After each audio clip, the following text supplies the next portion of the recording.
प्रिय विद्यार्थियों, आज हम देव कवि द्वारा रचित कवित के अंतर्गत वसंत ऋतु के बाल रूप के बारे में पढ़ेंगे। वसंत ऋतु को कवि ने एक बालक के रूप में इन पंक्तियों में प्रस्तुत किया है और प्रकृति के प्रति अपने प्रेम भाव को प्रकट किया है। स्लाइड में आपको नजर आ रहा होगा एक पद, कुछ पंक्तियां, और आपकी सुविधा के लिए नीचे शब्दों के अर्थ भी शामिल कर दिए गए हैं ताकि आप सरलार्थ करते समय जो कठिनाई आपको हो उनका समाधान साथ ही साथ हो जाए। तो कवि देव लिखते हैं, डार द्रुम पलना बिछौना नव पल्लव के, सुमन झिंगोला सोहे तन छवि भारे दे, पवन झुलावे के की कीर बतावे देव, कोकिल हलावे हुलसावे कर तारे दे। कवि कहते हैं कि वसंत ऋतु का आगमन हो गया है, वसंत ऋतु आ गई है और वसंत ऋतु को कवि एक छोटे बच्चे, शिशु के रूप में, जिसका भी जन्म हुआ है, उसके रूप में हमारे सामने प्रस्तुत करते हैं। तो इसके सरलार्थ समझते समय आप दूसरी तरफ एक छोटे बच्चे, उसके हाव भाव, परिवार के सदस्य उसकी किस प्रकार संभाल रखते हैं, वो सभी बातें भी आप एक चित्र खड़ा कर लेंगे। डार द्रुम पलना बिछोना नव पल्लव के, वसंत एक नन्हे बालक की तरह पेड़ की डाली पर नए नए पत्तों के पलने रूपी बिछोने पर झूलने लगी है। डार द्रुम, पेड़ की डाल, द्रुम का मतलब पेड़ होता है, डार का मतलब डाल, बिछोना यानी बिस्तर, पलना अर्थात पलना, नव पल्लव नए पत्ते, क्योंकि वसंत ऋतु के आते ही पेड़ों पर नई नई कोंपले, नए नए पत्ते आने शुरू हो जाते हैं। तो जिस प्रकार छोटे बच्चे का एक पलना होता है, पलने में उसके बच्चे के नीचे एक नरम बिस्तर होता है छोटा सा, उसी प्रकार जो वसंत रूपी बालक है उसका पलना पेड़ की डाली है और उस पेड़ की डाली पर नए नए पत्ते उसके बिछोने हैं, उनके ऊपर वसंत नामक बालक या वसंत ऋतु रूपी बालक झूल रहा है। सुमन झिंगूला सोहे तन छवि भारी दे, सुमन झिंगूला, झिंगूला का शाब्दिक अर्थ होता है झबला, ढीला ढाला वस्त्र। जैसे छोटे बच्चे को, क्योंकि उसके हाथ को तो हम ऐसे कोई जबरदस्ती तो नहीं भाई ऊपर नीचे उठाकर कपड़े जैसे बड़े बच्चे पहन लेते हैं वैसे पहना दें, उसका कपड़ा जो है बड़ा ढीला ढाला होता है, जिसको झबला बोलते हैं। तो ये वसंत नामक जो बालक है, वसंत ऋतु नामक जो बालक है, उसके ऊपर भी सुमन, फूलों का ढीला ढाला झबला उसके शरीर को तन छवि भारी दे, शरीर को बहुत शोभा दे रहा है। पवन झुलावे, हवा उसके पल्ले को झुलाती है, जैसे बच्चे को के पल्ले को कोई ना कोई तो झुलाता है, तो इसी प्रकार हवा उसके पल्ले को झुलाती है।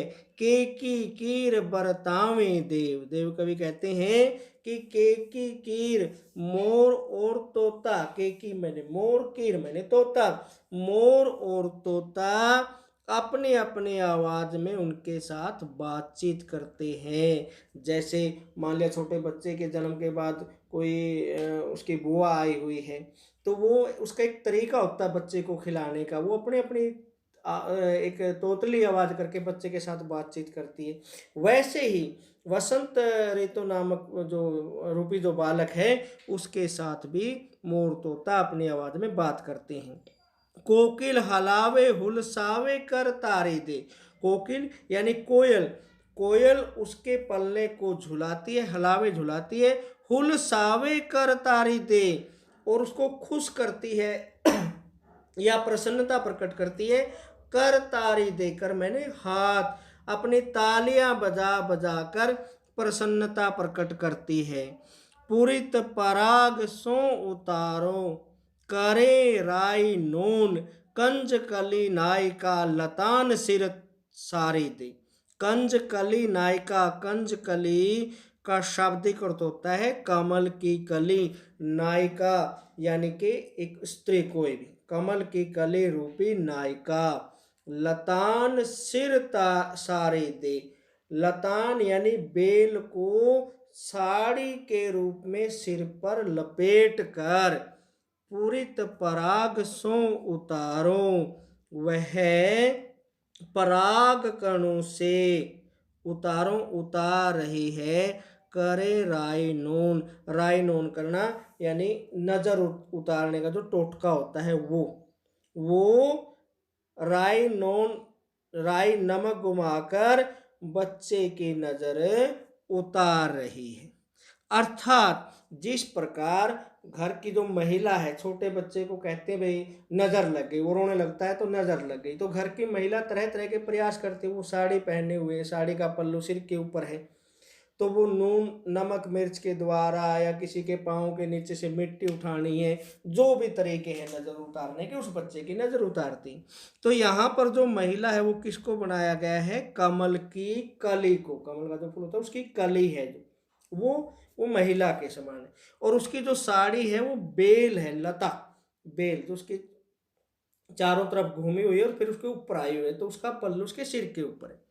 और पूरित पराग, पराग कणों से, फूल के जो कण होते हैं, पराग कण होते हैं, उनसे वह उस बच्चे की यानी वसंत रूपी बालक की नजर उतार रही है।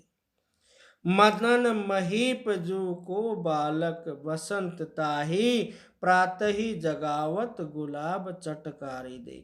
मदन यानी कामदेव, महीप राजा, जो वसंत है वो कामदेव महाराज का बालक है।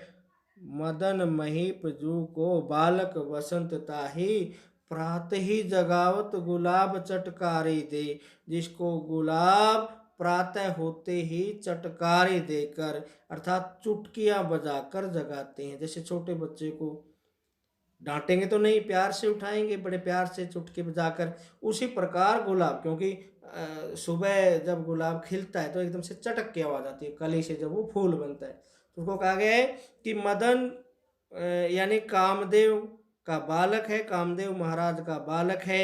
वसंत जिसे प्रातः होते ही गुलाब चुटकियां बजाकर जगाते हैं। तो प्यारे बच्चों, ये था इस पद का सलाद। इसमें वसंत को एक बालक के रूप में, शिशु के रूप में हमारे सामने प्रस्तुत किया है कवि ने। और अब इसके बाद इस पद से जुड़े हुए प्रश्नों को हम पढ़ेंगे, जिसमें पहला प्रश्न है, कवित्व में निहित भावार्थ स्पष्ट कीजिए। भावार्थ क्या समझ में आया आपके कि वसंत का बालक के रूप में जन्म हुआ है, और जो पूरी प्रकृति है, प्रकृति में चाहे पेड़ पौधे हैं, कमल की कली है, तोता है, मोर है, कोयल है, पेड़ के पत्ते हैं, वो सभी उसकी सेवा में, शुश्रूषा में जुट गए हैं। सभी क्या क्या करते हैं वो हम कविता में पढ़ चुके हैं, वो आप इसमें लिख देंगे। बालक बसंत का बिछोना किससे बना है? पेड़ पौधों के नए नए कोमल पत्तों से बना है, और उसका पलना पेड़ की डालियां हैं। बसंत ने कैसे वस्त्र पहने हुए हैं? ढीले ढाले, झबला। और किससे बने वस्त्र? वो सुमन, फूलों से। बसंत के पालने को झुलाने का कार्य कौन कर रहा है? हवा। कोयल क्या कर रही है? वो उसके झूले को हिलाती है और साथ में तालियां बजा बजा कर प्रसन्नता प्रकट कर रही है। कमल की कली रूपी नायिका ने अपना सिर किससे ढांपा और उसने क्या किया? तो उसने अपना सिर बेल से ढांपा और पराग कणों से बसंत को लगी नजर का टोटका पूरा किया। बसंत किसकी संतान है? कामदेव महाराज की संतान। प्रातः होते ही बसंत को गुलाब किस प्रकार जगाते हैं? प्रातः होते ही गुलाब चटक चटक कर बसंत को जगाते हैं, यानी चुटकियां बजाकर। राई नोन से टोटका करने की जगह बसंत की नजर किस से उतारी गई? पराग कण से, फूल के जो पराग होते हैं उससे उसकी नज़र उतारी गई। तो इसके जो सरलार्थ हैं और पद से जुड़े हुए प्रश्न और उसके उत्तर आप अपनी नोटबुक में नोट कर लेंगे। आज के लिए इतना ही। धन्यवाद।